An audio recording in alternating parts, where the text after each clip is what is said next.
আসসালামু আলাইকুম এভরিওয়ান, সকলেই কেমন আছেন? আশা করি সকলেই ভালো আছেন। আল্লাহর রহমতে আপনাদের দয়া আমিও ভালো আছি। সামনে কিন্তু নির্বাচন চলে আসছে। আপনাদের জন্য ছোট একটি মেসেজ দিতেছি। আমি ছোট মানুষ, বিষয়টি সবাই স্বাভাবিকভাবে নেবেন।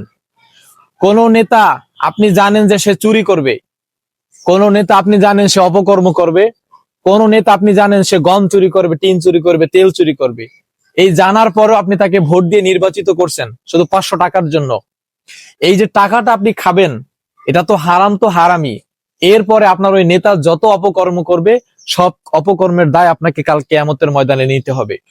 এই জন্য আপনার ভোট আপনি দিবেন যাকে খুশি তাকে দিবেন, এই স্লোগান আর চলবে না। এই স্লোগান বাদ দিয়ে আপনার ভোট আপনি দিবেন ন্যায় এবং ইনসাফের পথে, যে ব্যক্তিকে যোগ্য মনে হবে তাকে দিবেন।